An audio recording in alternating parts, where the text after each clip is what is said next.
शहनशीन पे तशरीफ़ फरमा, प्रेसिडेंसी स्कूल की एडमिनिस्ट्रेस ब्रदर रियाज पटेल, प्रिंसिपल ब्रदर बिलाल, मोहतरम असातिज़ाए कराम, अज़ीज़ तलबा, अस्सलामु अलैकुम व रहमतुल्लाहि व बरकातुहू।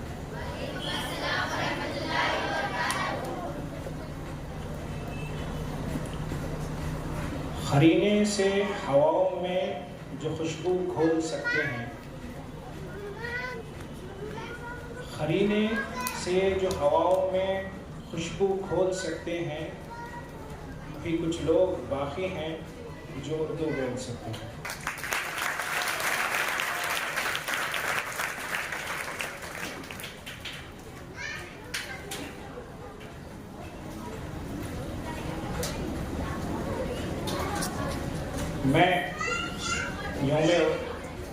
मुझे कहा गया है कि मैं दो शख्सियात पे आपसे गुफ्तगू करूं। हद ये है कि हम लोग अक्सर सेंट्रल यूनिवर्सिटी में पढ़ाते हैं तो अंग्रेज़ी बोलने लगते हैं। बहुत आसान है, रोज़ की आदत बन गई है कि कुछ हर चीज़ बोले अंग्रेज़ी में। मैं वो मौका गंवाना नहीं चाहता जब मुझे मेरी ज़बान बोलने का मौका मिले। तो मैं जब भी मौका मिलता है तो उर्दू में बोलता हूँ।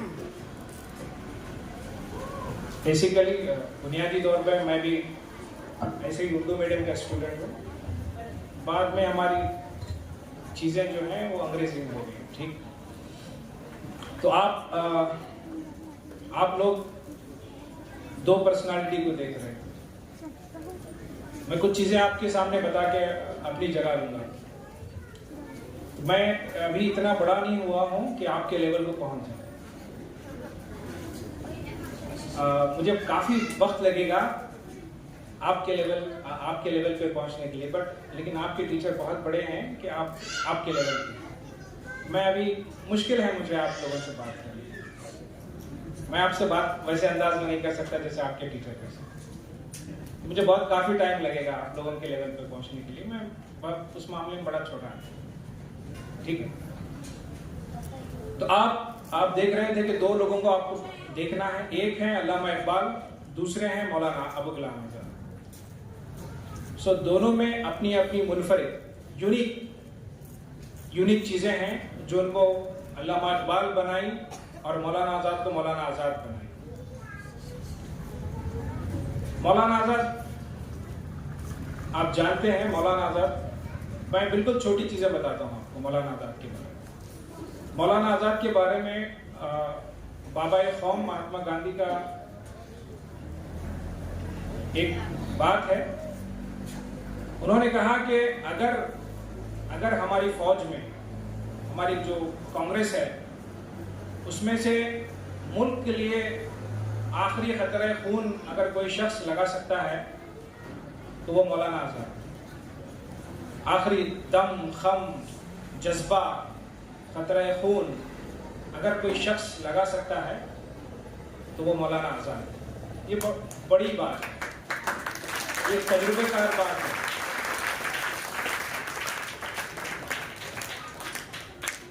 ये आजमाई हुई बात है। आजमाने के लिए हमारे पास तीन पहलू हैं, तीन चीजें हैं। एक, आप उसके साथ सफर करें। दूसरा, आप उसके साथ रहन सहन रखें। तीसरा, आप उसके साथ पैसे के लेन देन का मामला करें। गांधी जी ने ये सारी चीजें की मौलाना आज़ाद के साथ। जेल गए, उनके साथ सफर किया, उनके साथ सुख दुख में हर किस्म की मुसीबतों में गांधी जी के साथ रहे। लोगों ने उनको काफी बहकाया, गांधी जी के खिलाफ बोला, गांधी जी को उनके खिलाफ बोला, उनके साथ मजहब का नाम जोड़ा, सारी चीजें हुई। ना गांधी जी टस से मस हुए, ना नेहरू जी टस से मस हुए, ना मौलाना आज़ाद। उनके गुफ्तगू का ढंग यूं था कि पहले मोबाइल नहीं था, मुश्किल से टेलीग्राफ या टेलीफोन था। तो फोन आता तो एक बार उनका नेहरू जी का अटेंडर पीए उठाया, उन्हें बोला कि हेलो कौन, उधर से आवाज आई मौलाना। आवाज क्या आई? मौलाना। तो अटेंडर मौलाना पहचान नहीं पाया और मौलाना बोले, उसने फिर पूछा कौन, मौलाना ने फौरी फोन रख दिया। तो पंडित जी आए और पूछा कि क्या हुआ। तो सर कोई आदमी था, उन्होंने कहा कि कौन, मैंने पूछा कौन, और उसने कहा मौलाना। तो पंडित जी क्या किया कि फौरी अपनी गाड़ी निकाली और मौलाना के घर पहुंचे। तो ये एक म्यूचुअल रिस्पेक्ट, एक दूसरे की इज्जत और एक दूसरे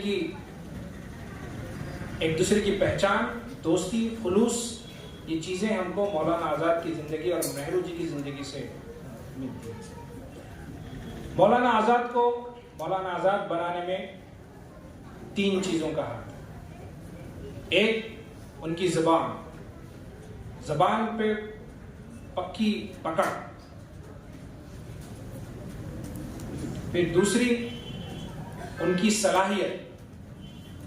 और तीसरी चीज, उसको इम्प्लीमेंट करना या उसको लाहक करने के जो सलाहियत मौलाना के अंदर थी, वो चीजें मौलाना को मौलाना बनाती।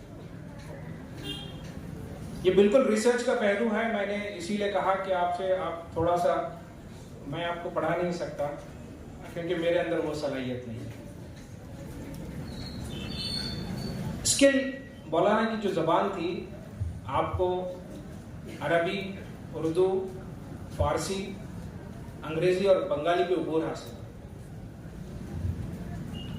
तो आप जब मौलाना की तफसीर पढ़ेंगे तो आपको लगेगा कि उसके अंदर काफ़ी फसी व बलीग, यानी हैवी वर्ड्स, मुश्किल अल्फाज इस्तेमाल किए गए हैं उसकी तफसीर।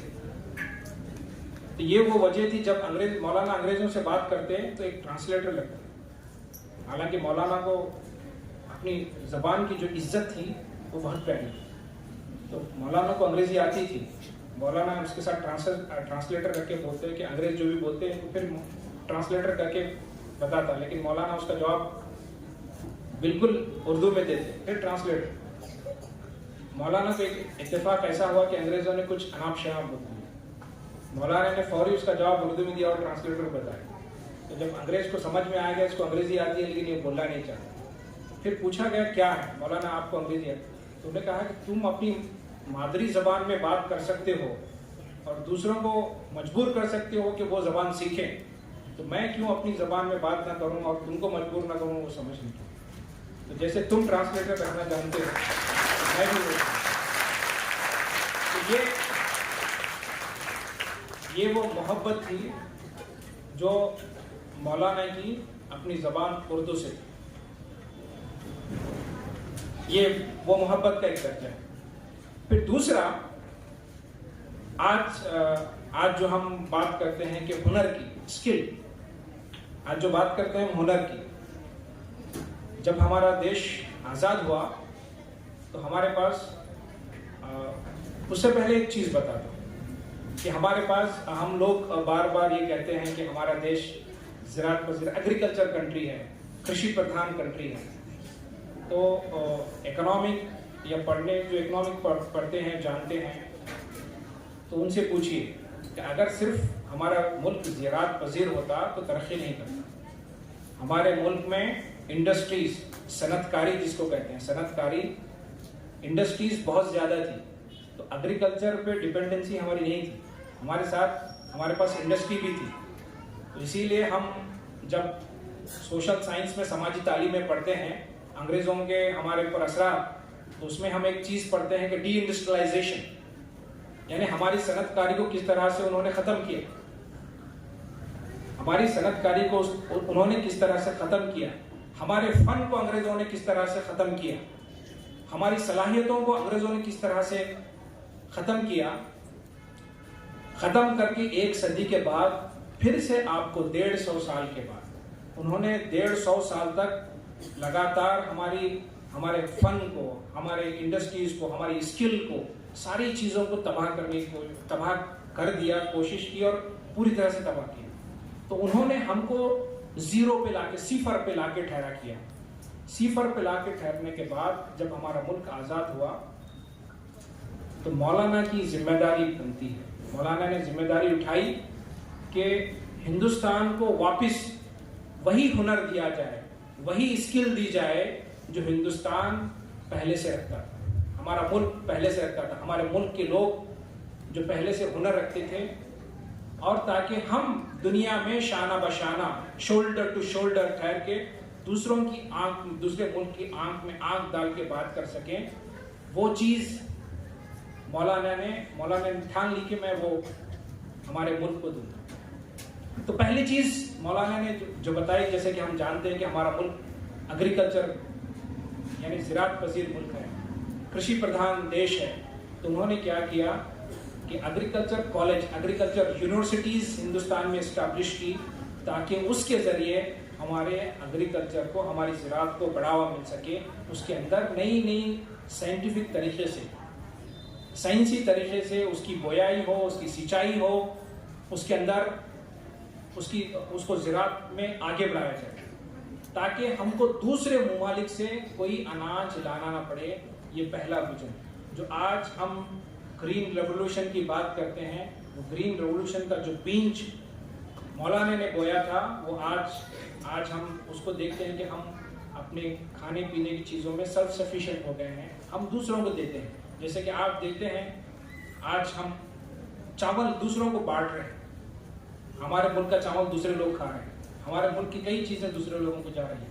ये बेसिकली इसका जो सहरा है वो मौलाना आज़ाद को जा रहा है। दूसरी चीज़, हम लोग बात करते हैं स्किल की, हुनर की,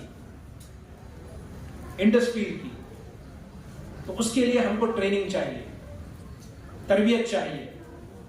उसकी तरबियत गाहों का इंतज़ाम किया मौलाना आज़ाद ने। उन्होंने IITs, NITs का क़याम किया, जहाँ पर उस काम पे रिसर्च हो, उस काम पे तहक़ीक़ हो, जिससे कोई चीज़ें बनाती हैं, इंडस्ट्रीज़ की चीज़ें बनती हैं, सनअतों की चीज़ें बनती हैं, हुनर की चीज़ें बनती हैं। किस तरह से हिंदुस्तान को हुनरमंद बनाया जाए, वो विजन, वो सोच मौलाना के अंदर थी, जो अंग्रेज हमसे छीन के गए। उनके शाना बशाना लगा, हमने बराबरी की। आज जो IITs हम देखते हैं, वो मौलाना का दिया हुआ, मौलाना की दी हुई चीज़ें आज हमारे सामने हैं, और लोग उसमें पढ़ने के लिए, और वहाँ के लोग दुनिया की खिदमत करने के लिए उठे। अब कई मिसालें मिलेंगी जिस तरह से हमने दुनिया को हराया है। जैसे कि आपको मैं एक मिसाल देता हूँ, ये जो लोगों IITs में पढ़े, IIMs में पढ़े, सारी चीज़ें, तो वो लोगों की कारनामे आपको सुनाता हूँ। जब सुपर कंप्यूटर का दौर आया, तो कंप्यूटर एक कमरे के मानिंद था, और अमेरिका की मोनोपोली थी कंप्यूटर्स के ऊपर। तो राजीव गांधी का दौर था, तो जब उन्होंने अमेरिका से कहा कि हमको कंप्यूटर चाहिए, तो उन्होंने कहा कि आप कंप्यूटर लेंगे तो उसके साथ और 10 चीज़ें उन्होंने जोड़ दी जो हमको हमारी ज़रूरत नहीं थी। उन्होंने कहा कि हमारे साइंसदानों को बुलाया राजीव गांधी, बुला के कहा कि आप लोग क्यों नहीं बना सकते। बोला कि सर बिल्कुल हम बना सकते हैं, सुपर कंप्यूटर क्यों नहीं बना सकते, आप हमें आज़ाद दीजिए, आज़ादी दीजिए, बनाइए। उन्होंने बनाया, और जर्मनी में एक एग्जीबिशन हुआ, नुमाइश हुई जर्मनी में।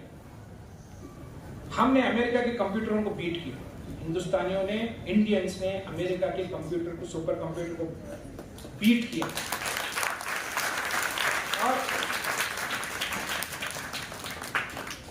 और अमेरिका ने ये इल्ज़ाम लगाया कि ये तो हिंदुस्तान में बना हुआ है, इसकी कोई मुद्दत नहीं है, इसके अंदर कोई वो सलाहियत नहीं जो हमारा सुपर कंप्यूटर करता है।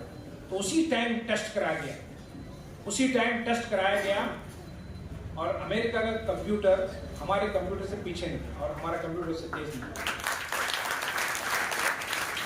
तो दुनिया अमेरिका का सुपर कंप्यूटर खरीदने के लिए आई थी, दुनिया अमेरिका का सुपर कंप्यूटर खरीदने आई थी, वो दुनिया हमारा सुपर कंप्यूटर खरीद के चली।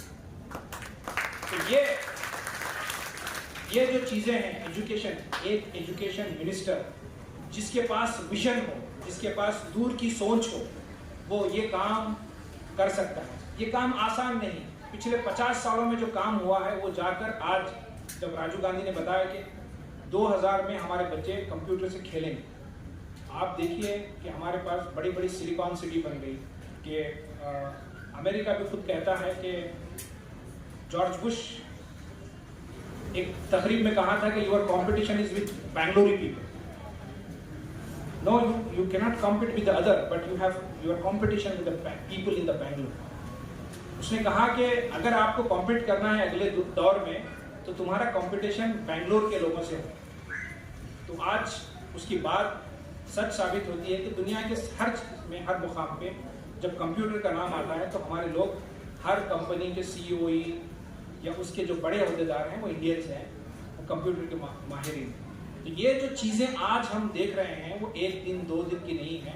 एक विजन था जो लोगों ने, जो पहले हमारे आबा और अजदाद थे, उन्होंने इस्टाब्लिश किया और उसका रिजल्ट हम देख रहे हैं। 2 चीज़ें अल्लामा इकबाल के बारे में मैं बताता हूँ। आपने सारी चीज़ें इकबाल की पढ़ी और उर्दू की सारी चीज़ें दौर चल रहा था।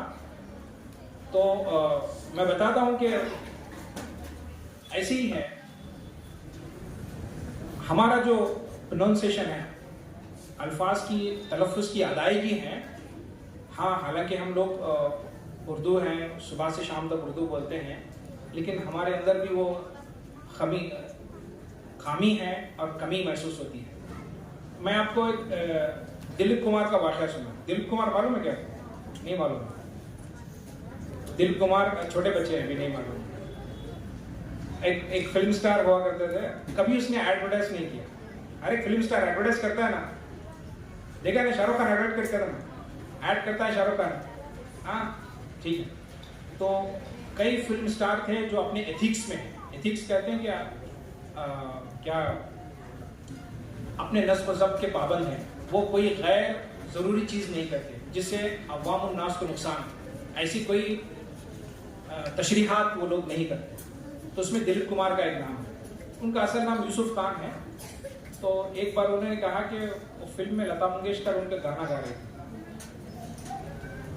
खाफ है, खाफ की आवाज़ अगर हम मखरज देखें तो हलक के नीचे से निकलती, खाफ, खलम, खाफ से खलम। तो फिल्म इंडस्ट्रीज में वो लोग गाना गा रहे थे, उसमें खाफ और खै में फ़र्क, खाफ, खै और काफ में फ़र्क। तो आप कहीं देखेंगे जो सिंगर गाना गाते हैं उनके तलफ़ुज़ की अदायगी, जो वर्डिंग ऑफ प्रोनाउंसिएशन है, तो उसमें ये है। दिलीप कुमार ने कहा कि आपकी उर्दू ठीक नहीं। तो वो लता मंगेशकर थी, उसने 6 महीने की एक उस्ताद रख के टीचिंग ली। फिर उसके बाद उन्होंने कभी जो ज़ेर और ज़बर का फ़र्क है, खाफ हो या खै हो या काफ हो, उसको कभी नहीं किया। ये चीज़ें, तलफ़ुज़ हमारा दुरुस्त होना चाहिए। दूसरी बात, मैं कुछ चीज़ें आपके स्कूल के ताल्लुक़ से बोल रहा हूँ। काफ़ी चीज़ें हैं। बिलाल है यहाँ, तो जो पर्सनालिटी जिस तरह की होती है उसका रिफ्लेक्शन, उसका असर क्या है कि स्कूल की हर चीज़ों पे दिखता है। तो बिलाल हमारे यहाँ गायकी के लिए बहुत मशहूर है। माशाअल्लाह से अल्लाह ने उनको खुदादाद गायकी की सलाहियत दी है। अल्लाह उसके गले को सलामत रखे। तो वो चीज़ें जो हैं आपके बच्चों में दिखाई दी, क्योंकि वो पर्सनालिटी है। उन्होंने लगा के बच्चों को सुधार लाया है, ढंग दिया। वो जिस अंदाज से बच्चे सुर पकड़ के गा रहे थे, लोअर टू अपर टू,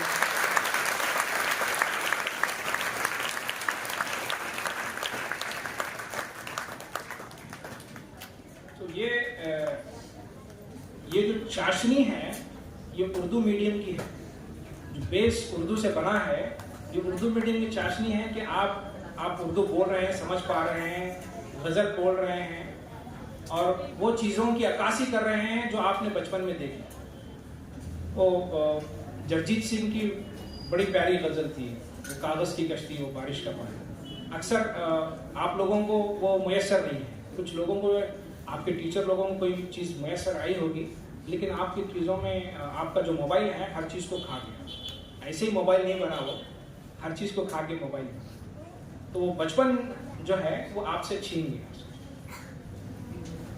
वो बचपन जो है आपसे छीन लिया। तो आप वो चीज़ें खेल नहीं पाएंगे जो रियाज पटेल भी कभी कभी खेला करते थे। रियाज पटेल को भी शायद हुई नहीं नसीब, लेकिन हम समझते हैं कि वो आखिरी जनरेशन है जो आपकी मैडम ने या आपकी उस्ताजा ने जो नज़म पढ़ी, वो चीज़ का डिस्क्रिप्शन आपने देखा होगा। वो घर के झूले ख़त्म हो गए, घरों में दरख्त पेड़ ख़त्म हो गए, ना गली में कच्ची रोड है जहां आप वो चीज़ें खेल सकें। तो या तो आप सीसी रोड पे हैं, या तो आप टाइल्स की रोड पे हैं, या तो आपके घर में आंगन नहीं है। आप कुछ और बाड़े वगैरह बचे होंगे, या धारागिरी, छिल्ला, या फिर कुछ एरिया पुराने एरिया में होंगे, उसके अलावा कहीं बाड़े का लफ्ज नहीं इस्तेमाल होता। या फिर उसके अंदर डिवीजन हो गया होगा, तो वो भी जो कच्ची मिट्टी की ज़मीन है जिस पे खेला करते थे वो ख़त्म हो गई। तो कभी कभी मैं स्कूल के टीचरों को बोलता हूँ कि बच्चों को मिट्टी में खिलाओ, मिट्टी में खेलने दो, और वो गेम खिलाओ जो बचपन में खेलते थे। रात के खेल होते थे, दिन के खेल होते थे। अजीब जो पुराने पीटी टीचर हैं उनसे पूछो कि वो गेम कैसे खिलाते हैं, जिसमें बोलना हो, भागना हो, गुफ्तगू हो, ये सारी चीज़ें। तो आप ना बच्चों का इंटरेक्शन होता है, ना फन होता है। तो ये जो आप सारी चीज़ें हैं वो एक दौर में उन्होंने बनाई और आप लोगों उसको कॉपी पेस्ट कर रहे हैं बस। उसके अलावा आपके पास कोई इनोवेशन नहीं है, आपके अंदर कोई नई चीज़ बनाने की सलाहियत नहीं है। आप जो पुरानी चीज़ें हैं उसको तोड़ मोड़ कर, जोड़ तोड़ कर आप कुछ चीज़ बना रहे हैं। वरना आपके पास या फिर जो आज की जनरेशन है उसके अंदर क्रिएटिव और इनोवेटिव नहीं है, पेशेंस नहीं है, सोचने की सलाहियत नहीं है, बात करने का ढंग नहीं है, किताबों से दूरी है। तो ये सारी चीज़ें क्या होती थी कि बचपन में एक के पास किताब आई तो एक घर से दूसरे घर किताब जाती थी। लोग रिसाले पढ़ते थे, उर्दू पढ़ते थे, अखबार पढ़ते थे। अब आप लोग गेम खेल रहे हैं, फिजिकल एक्टिविटी, आपकी हाइट नहीं बढ़ती। अगर हम लोगों को अगर 9th-10th में देखते तो लोग परेशान हो जाते कि हाँ इतना तगड़ा बच्चा है।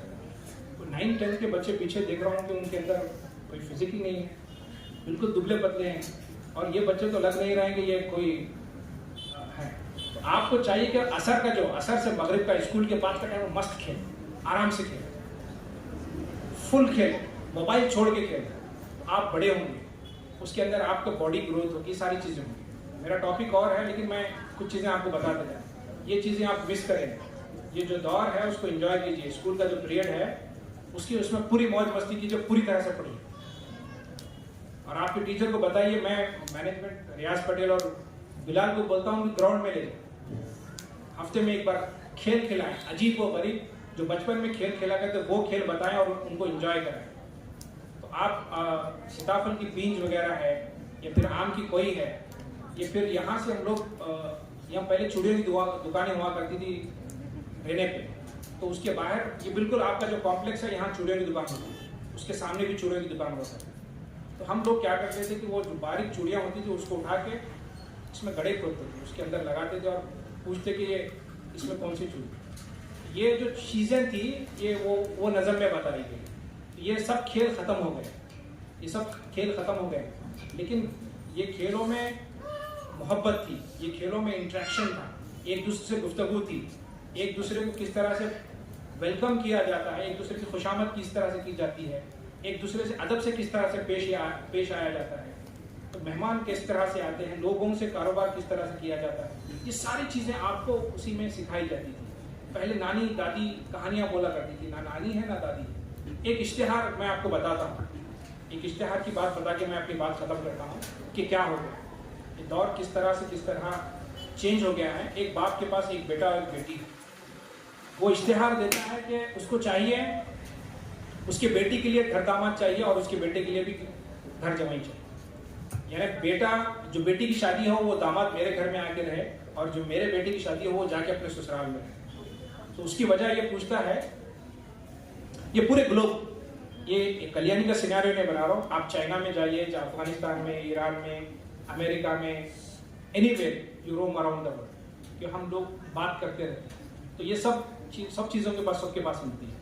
तो उन्होंने क्या बताया कि बोला कि मेरी बेटी के लिए घर जमाई चाहिए और मेरा बेटा किसी के पास घर दामाद नहीं, क्योंकि जो मेरी बेटी होगी वो अपनी माँ की खिदमत करेगी, जब हम बूढ़े हो जाएंगे तो वो जो उसकी बेटी होगी उसकी माँ की टेक केयर करेगी, वो जब बहू बन के आएगी वो हमारा ख्याल नहीं रखेगी, और वो अपने घर में खुश और हम अपने घर में। तो ये दौर है, ये कहानी चाइना की, श्रीलंका की, इंडोनेशिया, मलेशिया की, पूरी दुनिया की हर बार। तो बोलते थे कि जब मैं कहानी में मैं जो सुना, जो रिसर्च में आया मैं वो बता रहा हूँ, तो उसमें बताया गया कि जब मैं बहू थी तो मेरी सास अच्छी नहीं थी, मैं जब सास बनी तो बहू अच्छी नहीं थी। तो ये कहानी सारी चीज़ों की। ये बोलना इसलिए ज़रूरी है कि आप अपने आप को सदाएं, अपने आप को वो माहौल में डालें तो सारी चीज़ें हो सकती हैं। इकबाल के ताल्लुक से 2 चीज़ें बताता हूँ। अल्लामा इकबाल नहीं बने। अल्लामा इकबाल के बारे में ये कहा कि उर्दू अदब की दुनिया में आप अल्लामा इकबाल को तनकीद नहीं करते। You can not criticise Allama Iqbal. If you criticise, there are 100 people will stand in front of you to criticise और टू काउंटर दिस। आप इकबाल को क्रिटिसाइज नहीं कर सकते, आप इकबाल को तनकीद नहीं कर सकते। आप इकबाल को तनकीद करेंगे तो 200 लोग आपके हजू के लिए खड़े होंगे, आपकी जॉब के लिए खड़े होंगे। इकबाल को आप क्रिटिसाइज नहीं कर सकते। आप हमारे पड़ोसी मुल्क पे जाएं, वहाँ भी क्रिटिसाइज नहीं कर सकते। ये अल्लामा इकबाल किसने बनाया? अल्लामा इकबाल जब यहाँ से वो यूरोप गए और उन्होंने वहाँ से मुसलमानों की तरक्की देखी, जो कंट्रीब्यूशन, जिसको यूरोप में डार्क एज कहा जाता है, जो 8वीं सदी ईस्वी से 12वीं सदी ईस्वी का दौर है, जिसको पूरी दुनिया में यूरोप का डार्क एज कहा जाता है। उस वक्त मिडिल ईस्ट जो आप कह रहे हैं, इराक, ईरान, जो सेंट्रल एशिया का पार्ट है, जो यूएसएसआर यानी United state of Soviet Russia से जो पार्ट अलग हुए, समरकंद, बुखारा, कजाकिस्तान, तुर्कमेनिस्तान, तो ये एरिया में साइंटिफिक डिस्कवरीज हुई थी। तो यूरोपियन लोग कहते थे कि अगर if you want to learn something you learn Arabic. Now what we are telling to you that if you want to learn something you learn English. So हम जो बोल रहे हैं कि वो बोलते थे कि अगर आपको कुछ सीखना है तो यू जस्ट आपको अरबी आनी चाहिए, आप सब सीख जाएंगे। आज हम ये बोल रहे हैं कि आपको जो चीज़ें, अगर आपको कुछ सीखना है तो आपको अंग्रेजी ज़बान आनी चाहिए। तो जो अंग्रेजी ज़बान में, जो अरबी ज़बान में सारी चीज़ें थी, उसका तर्जुमा इंग्लिश में हुआ और उसको अल्लामा इकबाल ने कहा कि मैं वो शेर बोल रहा हूँ, दूसरा शेर मुझे याद है कि जो मीरास जो देखे अपने मीरास अपने आबा की दिल होता है सैपड़ा, गवादी जो मीरास हमने असलाफ से पाई थी। ये दूसरा शेर, ये दूसरा शेर उसी नज़म का ये दूसरा शेर है। उसका पहला शेर था कि जब आप यूरोप की लाइब्रेरियों में वो नाम देखते हैं जो आपके असलाफ के हैं, जो आपके लोगों ने तय किए हैं, तो आप उस पर रश करें। आपकी साइंटिफिक इन्वेंशन, एस्ट्रोनॉमी, मेडिसिन,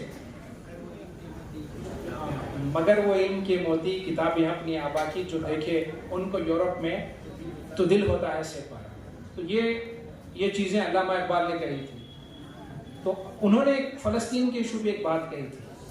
तो अगर आप फ़लस्तीन पे इजराइल का कब्ज़े को मानते हैं तो हस्तानिस्तान कहते हैं स्पेन को, तो उसको स्पेन पे मुसलमानों ने हुकूमत की थी 500 साल, तो वो स्पेन पे हमारा हक क्यों है? ये अल्लामा इकबाल का विजन था, जो सारी चीज़ें हैं प्रिडिक्शन। आप अलग अलग चीज़ें हैं, वो रिसर्च का मौजू है, लेकिन अल्लामा इकबाल को आपको पढ़ना है तो अल्लामा इकबाल को 3 दौर में, अल्लामा इकबाल की पहली शायरी, अल्लामा इकबाल की दूसरी शायरी, अल्लामा इकबाल का तीसरा शायरी। अल्लामा इकबाल ने हर चीज़ों पे की। अल्लामा इकबाल की जो तीसरे दौर की शायरी थी वो सबसे ज़्यादा, जब वो यूरोप जाके आए उनको रियलाइजेशन हुआ कि what is real Islam, what they have seen. उन्होंने देखा कि जो इस्लाम की प्रिंसिपल है वो सारे यूरोप में फॉलो हो रहे हैं और हम उससे दूर हैं। तो उनकी जो शायरी में असर पैदा हुआ वो आपके सामने। जब शिकवा लिखा तो लोगों ने क्रिटिसाइज़ किया कि अल्लामा इकबाल काफिर है। जब उन्होंने जवाब शिकवा लिखा तो लोग खामोश हुए। तो मैं कई चीज़ें हैं आपसे बोलने कहने की। मैं अपनी बात अल्लामा इकबाल के इस शेर पे ख़त्म करूँगा। सबक पढ़ फिर सदाकत का, अदालत का, शुजाअत का। सबक पढ़ फिर सदाकत का, अदालत का, शुजाअत का। लिया जाएगा तुझसे काम दुनिया की इमामत का। वाक़ई